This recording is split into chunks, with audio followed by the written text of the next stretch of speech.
Dugaan pelecehan Putri Chandrawati kembali muncul dalam sidang kasus pembunuhan berencana Yosua. Saat dihadirkan dalam sidang kemarin, ahli psikologi forensik Reni Kusumowardani menyebut keterangan Putri Chandrawati terkait dugaan pelecehan seksual terhadap dirinya dinilai kredibel atau dipercaya. Dalam laporan kami ada satu simpulan yang berbunyi bahwa keterangan Ibu Putri Chandrawati terkait dengan peristiwa kekerasan seksual yang dialaminya di Magelang, yang menurutnya dialaminya di Magelang, itu bersesuaian dengan indikator keterangan yang kredibel. Terkait keterangan Putri yang disebut kredibel, ahli psikologi forensik dari Universitas Indonesia, Nathanael Sumampo menyatakan harus dievaluasi. Menurut Nathanael, dalam kasus kekerasan seksual memang pembuktiannya kompleks.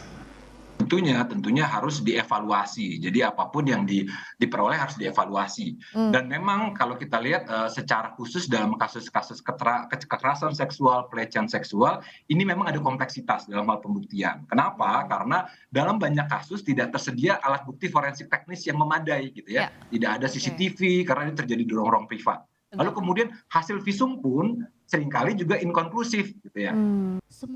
Dalam sidang, hakim mencecar ahli psikologi forensik terkait arti tangisan Putri saat menceritakan skenario Sambo dan dugaan pelecehan di Magelang.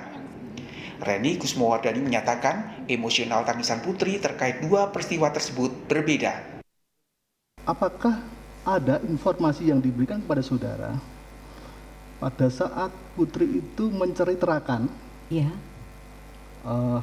hal-hal yang ternyata tidak seharusnya yang terjadi di Duren 3, dan Putri itu menangis, dan tangisan itu juga sedemikian rupa. Apakah ini juga menjadi bagian dari? Iya, Yang Mulia. Kami melakukan proses wawancara sehingga dapat kami simpulkan ada 3 peristiwa yang berelasi, yang di Magelang, di Saguling, dan di Duren 3, termasuk pada Ibu Putri Chandrawati. Yang di Duren 3 itu kan ternyata peristiwanya kan tidak betul. Benar, dan si Putri menceritakan juga dengan tangisan, dengan itu. Bagaimana pendapat saudara? Pada waktu itu Ibu Putri mengatakan bahwa peristiwa Duren 3 itu tidak benar. Tapi saya takut pada suami saya dipaksa untuk menandatangani BAP, dan saya percaya pada suami saya itu ada tangisan. Namun respon tangisannya secara fisiologis dan emosional itu intensinya berbeda dengan pada saat menceritakan peristiwa yang ada di Magelang. Dalam sidang sebelumnya dipaparkan hasil tes poligraf. Hasil tes tersebut menunjukkan nilai Putri minus 25.